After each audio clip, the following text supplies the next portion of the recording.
हर हर महादेव। आज मैं आपको भगवान भोलेनाथ के भक्त की कथा सुनाने जा रही हूँ। एक राजा थे, उनका नाम था एक राजा थे उनका एक मित्र था, उसका नाम था चंड। और वो भगवान भोलेनाथ का बड़ा प्यारा भक्त था। वो भगवान भोलेनाथ की मैं उसको अपार श्रद्धा थी। तो राजा का काम ये था कि राजा भगवान शंकर के भक्त थे।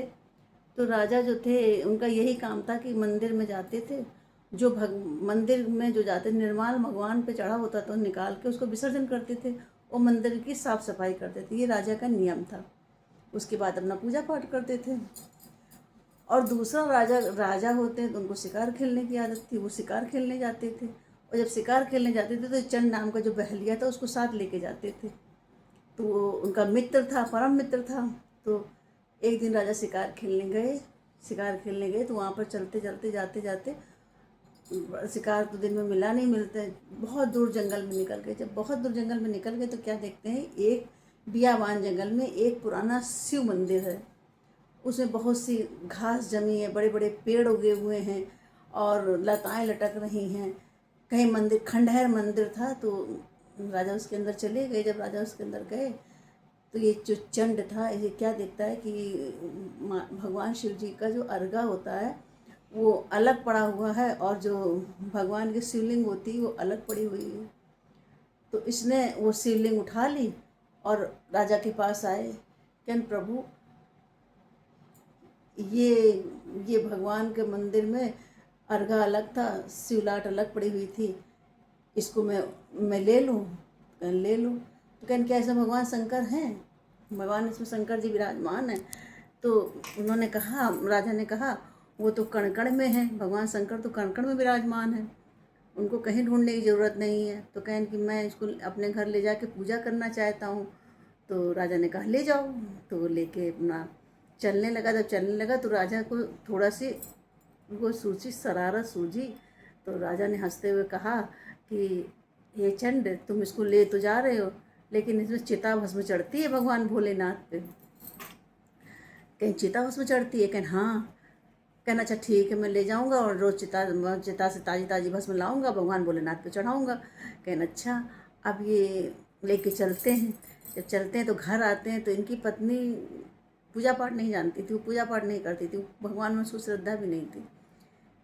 लेकिन ये पूजा कर देते, डेली अपना नहाएं धोएं पूजा करें और जाएं चिता, जहाँ चिता जलती है शमशान में, वहाँ से चिता ताज़ी ताज़ी भस्म लेके आए, भगवान भोलेनाथ पे चढ़ाएं।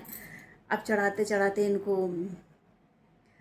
उनकी जो पत्नी थी उनको भी पूजा करने का थोड़ी थोड़ी इच्छा जागी। तो वो भी उनके साथ तैयारी करने लगी। जब तैयारी करने लगी तो उनमें भी भगवान भोलेनाथ पे श्रद्धा हो गई। तो एक दिन क्या होता है, वो चंड अपना नित्य कर्म को बाहर जाते हैं। तो इनकी पत्नी सोचती जब तक वो नहा धो के आए तब तक हम इनकी थाली सजा के रखते हैं।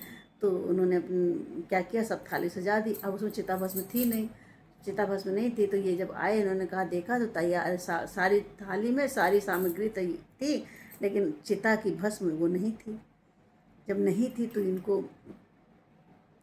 कहें कि मैंने सब तो रख दिया लेकिन हमको चिता भस्म नहीं मिली। कहें ठीक, कोई बात नहीं, तुमने तैयारी कर दी है, अब इसको लेके हम जा रहे हैं।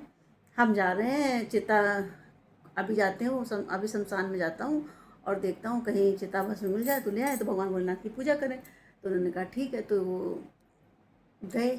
आज वो जाते हैं तो उनको वहाँ भी चिता की भस्म नहीं मिलती है। भगवान भोलेनाथ का कुछ महिमा है। आज उनको वहाँ भी चिता की भस्म नहीं मिलती। जब नहीं मिलती तो बड़े परेशान होते हैं, घर आते हैं और भगवान भोलेनाथ से कहते हैं, प्रभु मैं कैसे आपकी पूजा करूं? आपकी पूजा में तो भस्म चढ़ती है और भस्म हमको मिली नहीं, हम कैसे पूजा करें? और ये बड़े परेशान हैं, इनके आंसू बह रहे हैं लेकिन ये पूजा नहीं कर रहे हैं कि चिता भस्म नहीं है। अब ये क्या करें? तो इनकी पत्नी से इनका दुख देखा नहीं गया। तो उन्होंने कहा, प्रभु आप ऐसा करो, अपना घर तो पुराना है, टूटा फूटा घर है, तो इसमें हम आग लगा देते हैं, इसी के अंदर मैं प्रवेश करती हूँ और जब मेरे अंग की चिता की भस्म बन जाए तो भगवान भोलेनाथ पे चढ़ा देना। तो पति बोलते हैं, अरे चंड बोलते हैं, अरे तुम क्या कह रही हो, ऐसा नहीं हो सकता, मैं ऐसा नहीं करूँगा। लेकिन फिर ये रो रहे हैं। जब रो रहे हैं तो इनका भाई पत्नी है, पत्नी से दर्द नहीं देखा गया। तो वो अपना गई, अपने घर को 7 परिक्रमा की घर की, और करते हुए इन्होंने घर में आग लगा दी, उसमें प्रवेश कर गई। जब उसमें प्रवेश कर गई, जल गई इनकी चिता की भस्म बनी। उन्होंने भगवान भोलेनाथ पे चढ़ाई और चढ़ा के आरती करने लगे। जैसे ही आरती करने लगे, उनका एक नियम और था कि ये सबको बुलाते थे, हम आरती करने जा रहे हैं, आओ फलाने, मतलब बच्चों को बुलाते थे, माँ बाप को बुलाते थे, पत्नी को भी बुलाते थे। इन्होंने सबको बुलाया, भूल बस पत्नी को भी आवाज़ लगा दी। जैसे ही पत्नी को आवाज़ लगाई, पत्नी अंदर आई, आ गई पूजा में। अब ये भगवान भोलेनाथ को देखते हैं और पत्नी को भी देखते हैं, आरती की थाली को भी देखते हैं। ये देखते हैं कि हमने तो इनकी चिता जला, भस्म लेके भगवान भोलेनाथ पे चढ़ाई है, ये कैसे आ गई। ये भाव विभोर हो जाते हैं। इन्होंने ये आरती करते हुए पत्नी से पूछते हैं, तुम्हारी तो चिता हमने इसमें भस्म लगाया, भस्म चढ़ाई है, तुम कहाँ से आ गई। तो पत्नी बोलती है, सब भोलेनाथ की कृपा है। जैसे ही मैंने घर में प्रवेश किया तो एक बूढ़े बाबा आए, एक बूढ़ी माँ आई। उन्होंने कहा, बेटी आओ, तुमको मैं सुला दूँ। उन्होंने अपने गोदी में ले लिया, अपना आंचल उठा दिया और कहा, बेटी सो जाओ। मैं सो गई, और जैसे ही आपकी आवाज़ कान में पड़ी, मैं आ गई। अब ये भगवान को देखते हैं और मतलब श्रद्धा में डूब जाते हैं। कहते हैं, हे भोले बाबा, तुम्हारी पूजा करते हुए मुझे इतने दिन बीत गए, लेकिन साक्षात मुझे दर्शन नहीं दिए, लेकिन मेरी पत्नी को दर्शन दिए। हे भोलेनाथ, तुम बड़े ही दयालु हो। हे भोलेनाथ, तुम बड़े ही दयालु हो। हे भोलेनाथ, तुम बड़े ही दयालु हो। इतना कहकर भगवान में लिपट जाते हैं। भगवान भोलेनाथ इनको भी दर्शन देते हैं। इस तरह भोले बाबा अपने भक्त पर तत्काल ही प्रसन्न होते हैं। ऐसे ही भगवान की जो श्रद्धा से पूजा करता है, भगवान भोलेनाथ पर अगर प्रेम से एक पुष्प भी अर्पित करता है, एक बेलपत्र भी चढ़ा देता है, तो भगवान भोलेनाथ प्रसन्न हो जाते हैं।